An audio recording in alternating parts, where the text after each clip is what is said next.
Bom, pessoal, então vamos iniciar aí, né? Boa tarde, estão todos aí. Vou falar então aí, né, de mais uma aula. Vou falar aí sobre uma parte da manutenção, né, que também da parte de manutenção convencional, que é a parte de lubrificação, né, mais precisamente dos lubrificantes, né, são os óleos e graxas aí, né. A gente iniciar aí, pessoal, passar um vídeo da indústria, logo em seguida a gente inicia a aula aí, tá bom?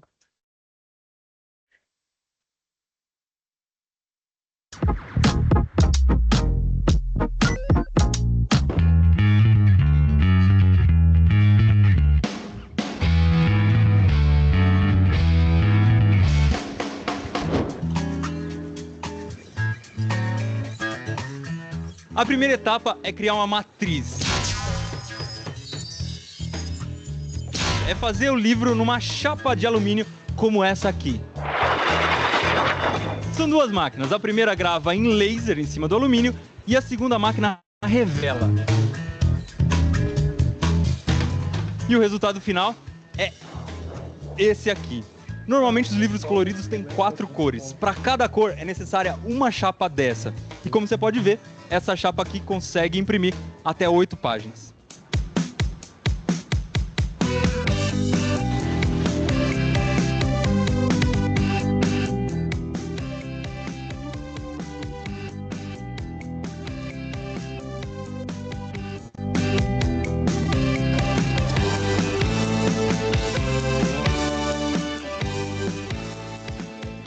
A segunda etapa, que é a mais legal, é a impressão.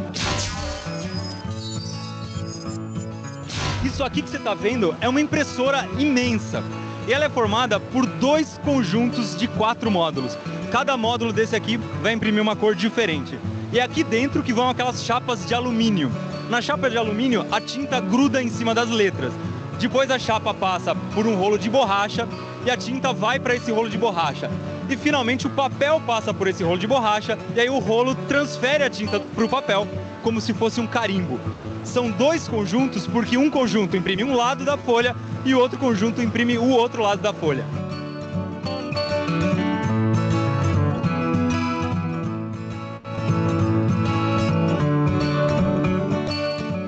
E o que sai da máquina é isso aqui. Isso aqui é um conjunto já com 12 páginas. Você pode ver aqui 12 páginas do livro do Manual do Mundo. Você pode ver que isso aqui, as páginas estão todas fora de ordem. A próxima máquina é que vai dobrar isso aqui.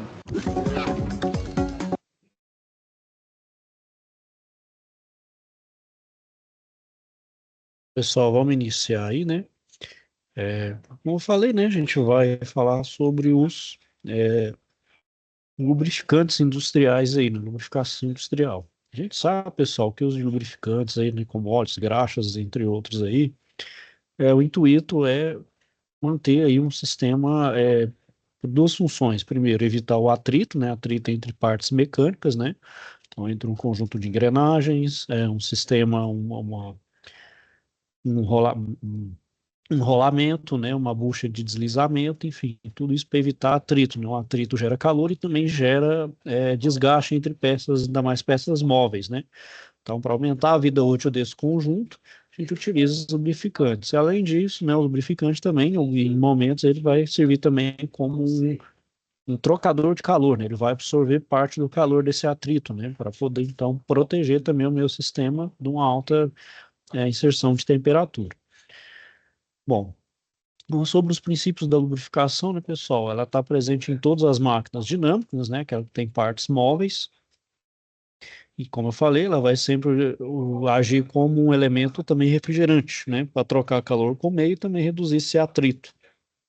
Por consequência, a gente aumenta então a vida útil dessas peças.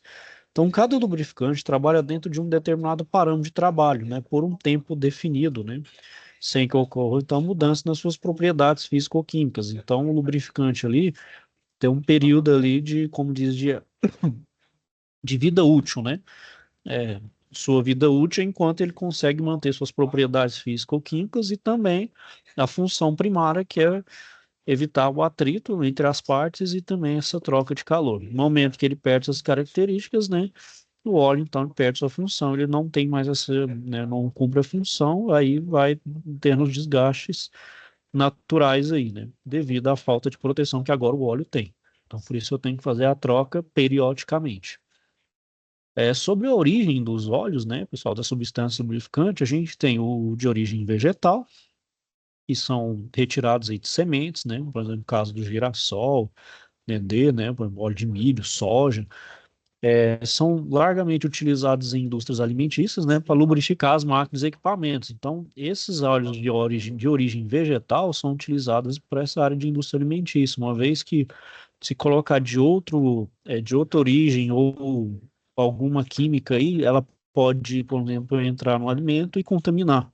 Então, isso não é desejável, né? Então, além, por exemplo, de utilizar os equipamentos de inox, né, que não podem ter oxidação ali, que também contamina o alimento, eu também tenho que utilizar esses óleos de origem vegetal. Quando em caso a gente tiver, né, que também não é desejável, não pode ser uma contaminação externa, mas no momento que esteja, não se inutilizar também o alimento, uma vez que esses óleos vegetais também são comestíveis, né? Bom, os óleos de origem animal, né? Então, é o caso, por exemplo, do óleo da baleia, né? Que é o mais antigo aí, né? O pessoal utilizava muito óleo de baleia. E o óleo de sebo de carneiro, né? Então, esses aí, de origem animal, foram um dos pioneiros, né? Por lubrificar, principalmente as primeiras máquinas aí que a gente tem conhecimento, né? E também eles podem ser aplicados, né, em algumas indústrias alimentícias. Também vai depender aí de qual tipo de alimento. Porque eles também não contaminam o fluido de processo, né? Por exemplo, se eu estiver fazendo um bombeamento de um atomatado ou alguma coisa de alimento ali em fase líquida, né, pastosa, né? E os óleos de origem mineral, né, são aqueles derivados do petróleo, como a parafina e a nafta, né? Os parafínicos, né, eles não trabalham a baixa temperatura. A gente vê que eles são sólidos, né? Então, eles, né, quando entra em uma temperatura muito baixa, eles solidificam, pedram, né? Eles ficam totalmente quebradiços. Então, eles não têm nenhum poder de lubrificação, né? E os naftênicos, né? Os de baixa de nafta são eficientes nessas condições, ou seja, não se solidificam. Então, eu consigo trabalhar, vamos dizer assim, em situações extremas para menos, né? Por assim dizer. Bom, falando sobre o petróleo, né? O petróleo, então, é uma substância formada através da degradação, né, de fósseis de produto orgânico encontrados na crosta terrestre sob pressão, né? A gente tem diversos elementos, então, elementos químicos que compõem esse petróleo, né? Igual o enxofre, íons metálicos, provavelmente vanádio, níquel, oxigênio, nitrogênio, hidrocarbonetos, entre outros. Eles podem ser extraídos tanto em terra, né, que é o chamado onshore, como no mar, chamado de offshore. Bom, sobre as características dos lubrificantes, né, então, como eu falei, né, eles têm que ter pelo menos duas boas características em comum, ser bons redutores de atrito e bons trocadores de calor, né?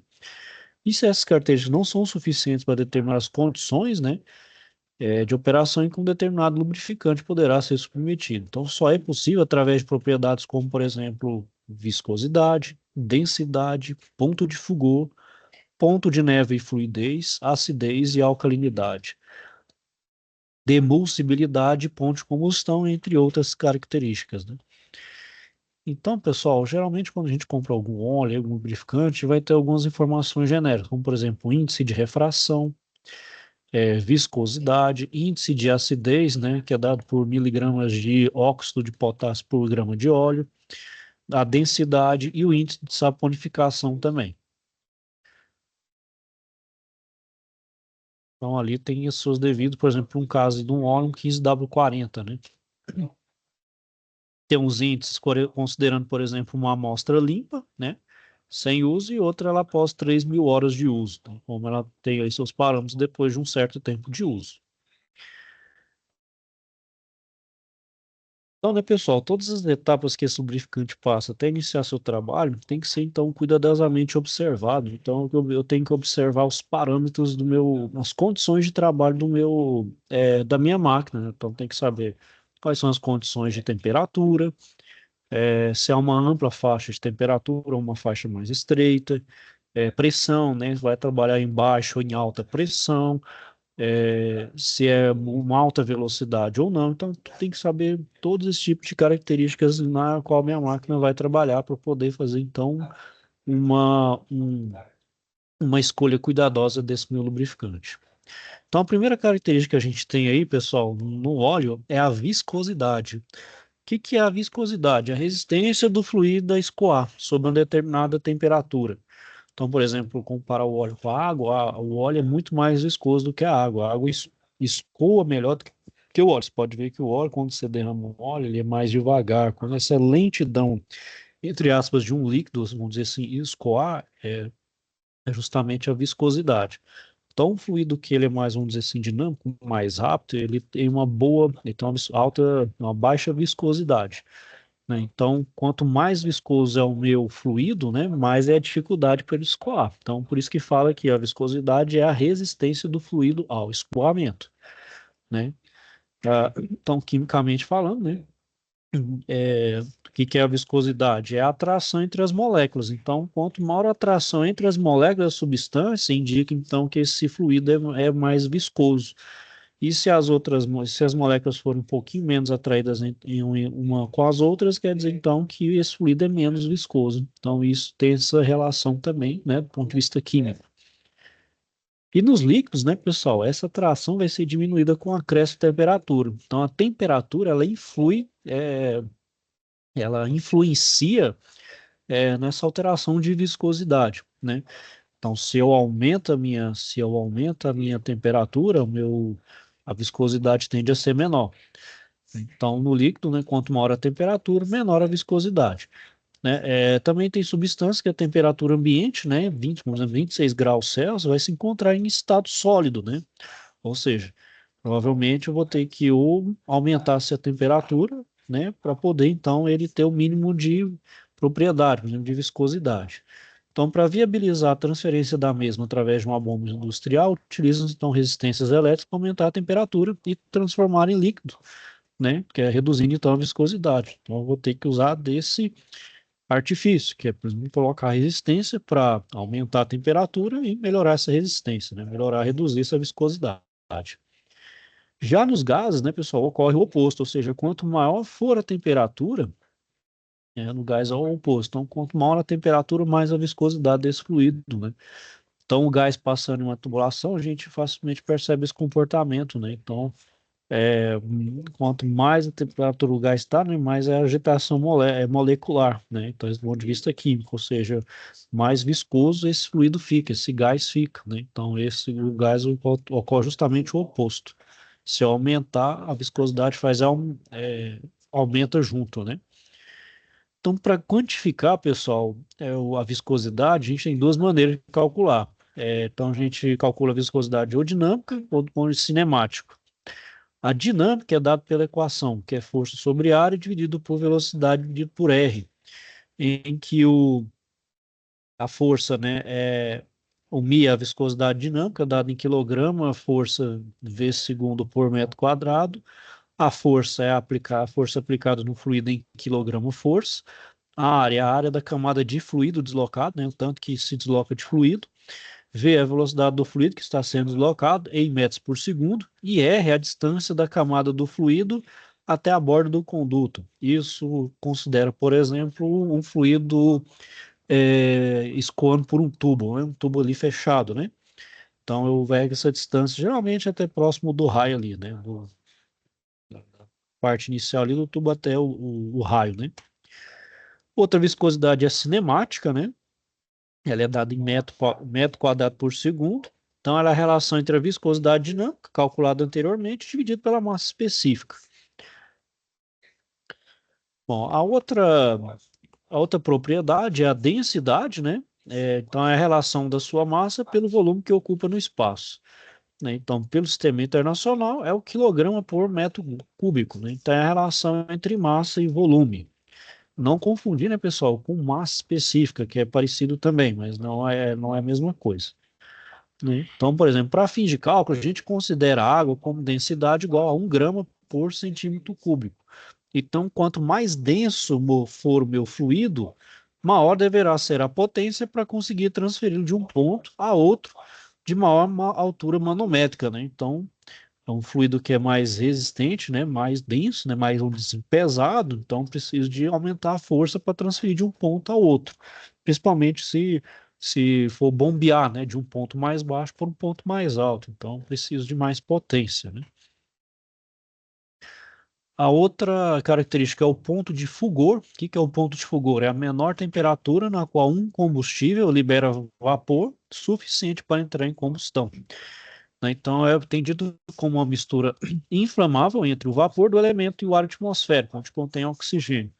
Então, é considerado líquido inflamável aquele que possui ponto de fulgor inferior a 60 graus e pressão de vapor inferior a 2,8 kg por centímetro quadrado.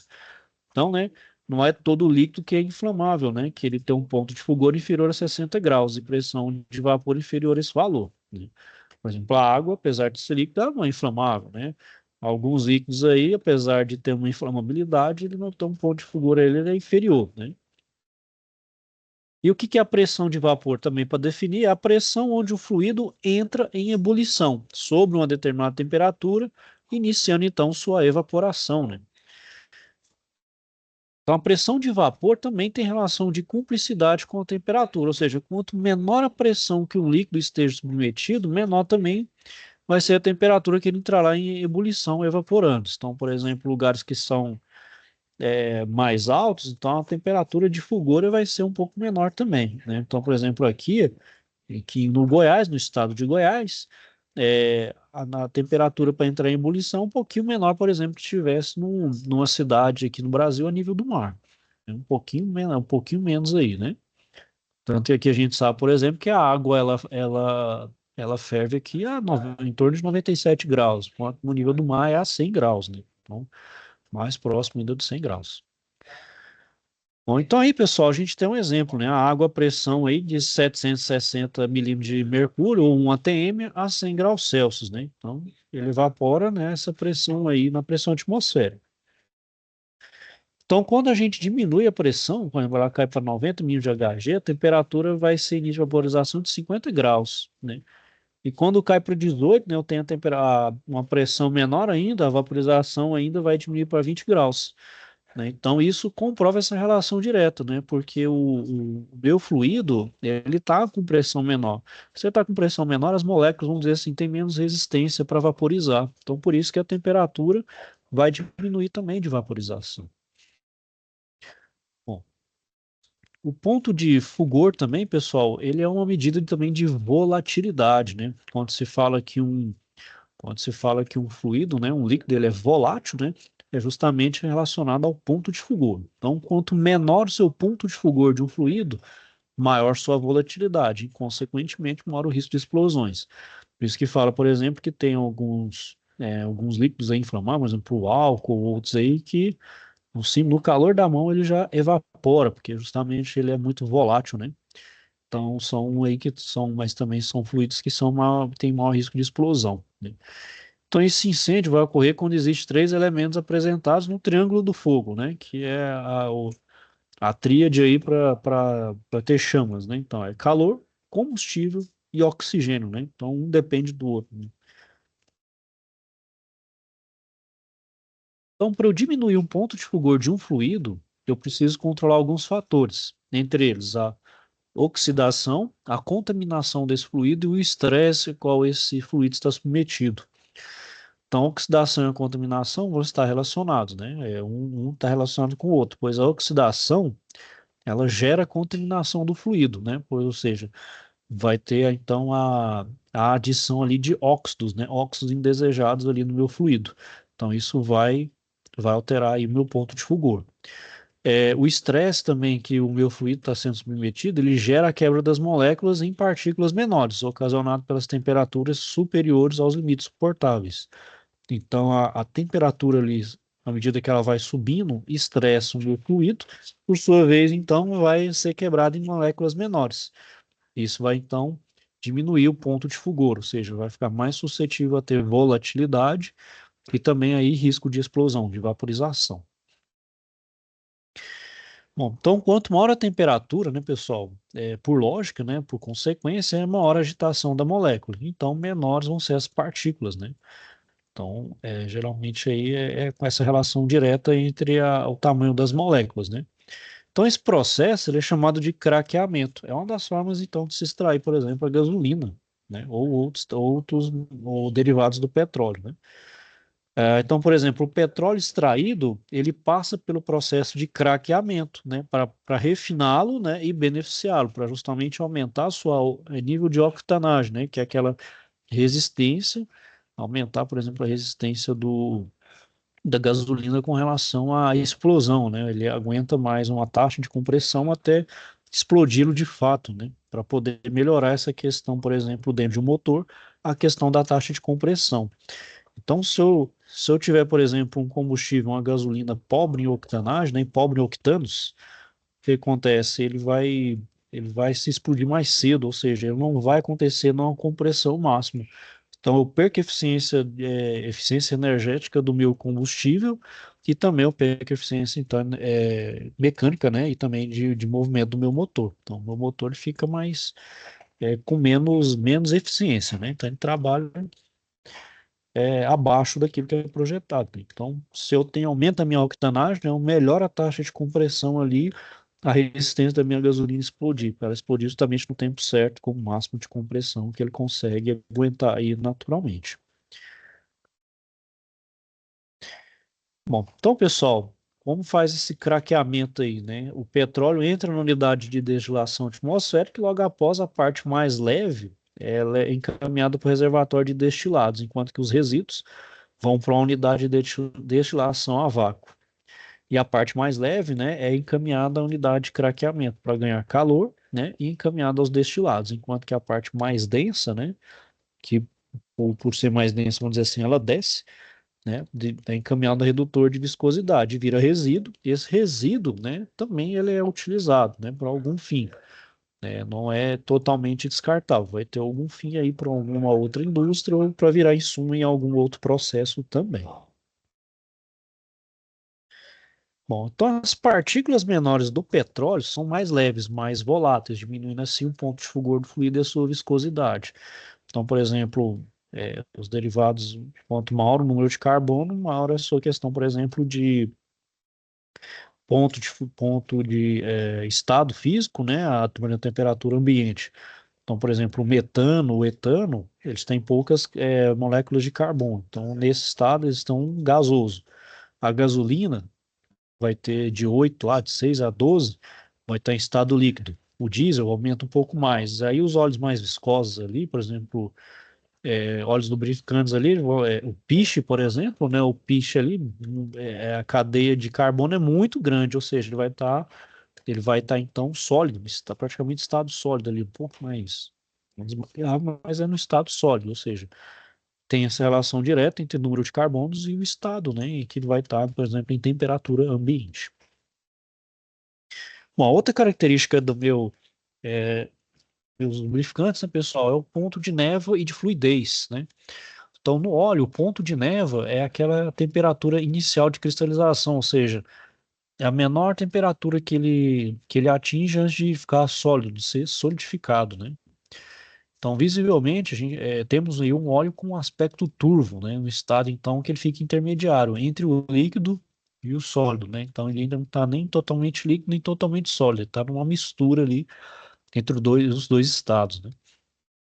Então, isso aí é o chamado ponto de névoa.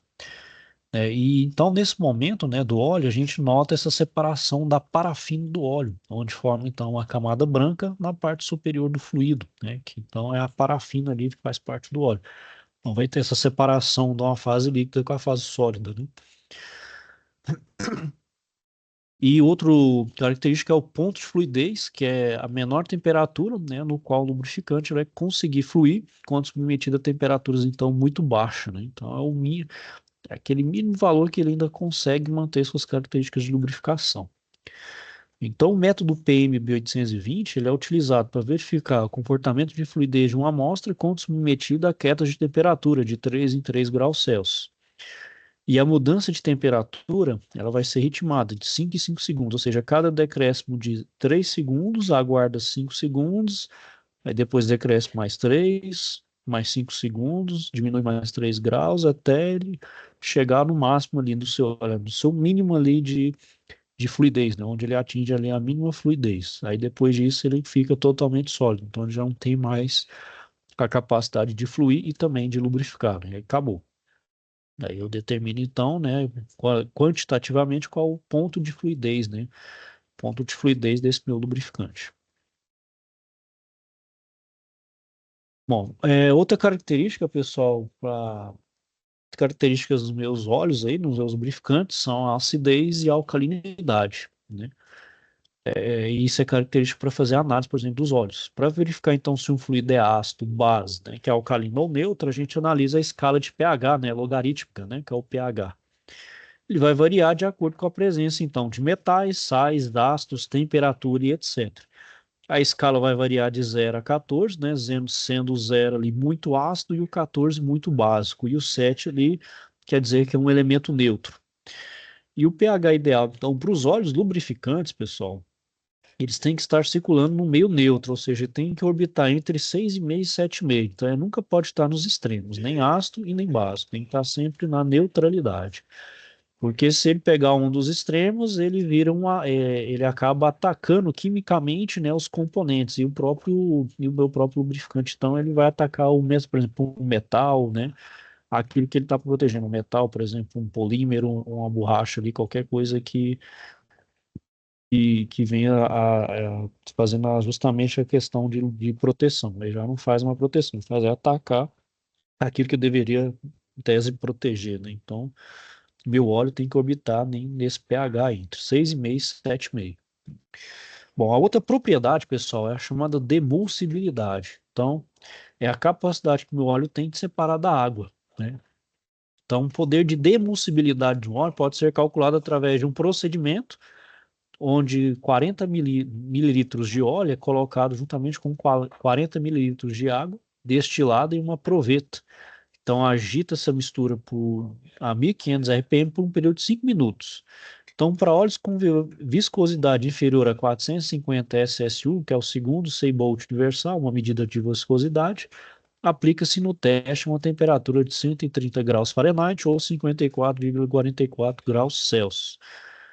E para óleos com viscosidade superior a 450 SSU, vai aplicar então o teste a uma temperatura de 180 graus Fahrenheit ou de 82,22 graus Celsius.